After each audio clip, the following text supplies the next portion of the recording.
wala namang kuya sa isang 65 ang kuha mo.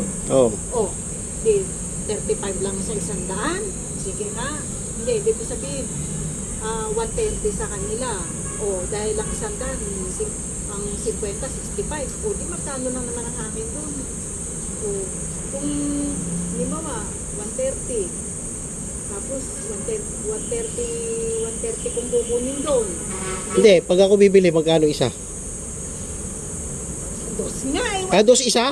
Oo nga, wala nang mas mura doon kuya, wala na talaga. O, kukunin mo ba ito lahat?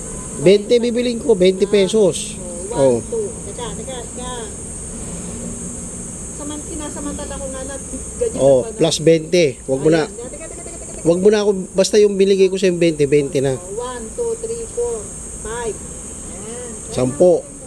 Lagay yun sa plastic te, Lucena pa pupuntahan ko. 1, 2, 3, 4, 5. Oh. Tapos tip ko yung 20 ha. 1, 2, 3, 4, 5. Sandali. 1, 2, 3, 4, 5. Oh, dagdagan ko na ng isa. Oh, yan. Lagay yun sa plastic te. Lagay ko. Ano bang pangalan nyo? Ay, wag mo naman alamin kasi confidential. Yan. Hindi, ano lang, kunyari, palayaw. Confidential nga kasi Palayaw lang, di 1, pwede. 2, 3, 4, 5. Sandali, 1. Trabaho lang, walang personal. Oo. 1, 2, 3, 4, 5. Oh. Maawain kasi ako eh. 1, 2, 3, 4, 5. Hindi, ang nakakaano doon kuya yung taong hindi makapag-diskarte pagkaganyan. Kaya nga, Hindi bali. plus mahal pa yung bigas, di ba? Oo, hindi sila makadiskarte. Wala tayong magawa. Ganun talaga eh. Kaya nga sabi, pinag-usapan namin ng kakilala ko, dapat mayroon na lang sila binibigay na sa loob ng isang araw, 100 eh. Parang ticket ba? Oo. Ganun. Magtrabaho hindi. Pagkain niya yun eh. Hindi yung mapipilitan lumabas yung tao dahil wala na sa talagang pagkain. Paris kahapon, nagpakasakali lang ako. Buti umaraw ng ganyan.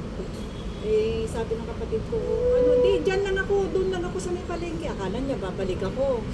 Eh, hindi ako bumalik kasi iniisip ko, paano kung biglang ulan na ng 3 araw, wala na naman naka-start. Akala ko pagdaan ko kanina dito, gumagawa ng ID, yung papagawa kayo ng ID. Kaya nagtanong ko sa inyo. May customer ako dyan ngayon. Nung nakistambay ako dyan, sabi, pupuntuhan kami. Ay, nakita niya ako. Sabi niya, ano tinda mo? Akala niya pagkain. Oo. Eh, sabi Hindi ko nga akala nagtitinda kayo. Ha? Hindi ko akala nagtitinda kayo. Eh, hindi, naka-plastic na kasi akala niya pagkain. Akala ko nag-ano lang kayo ng lista.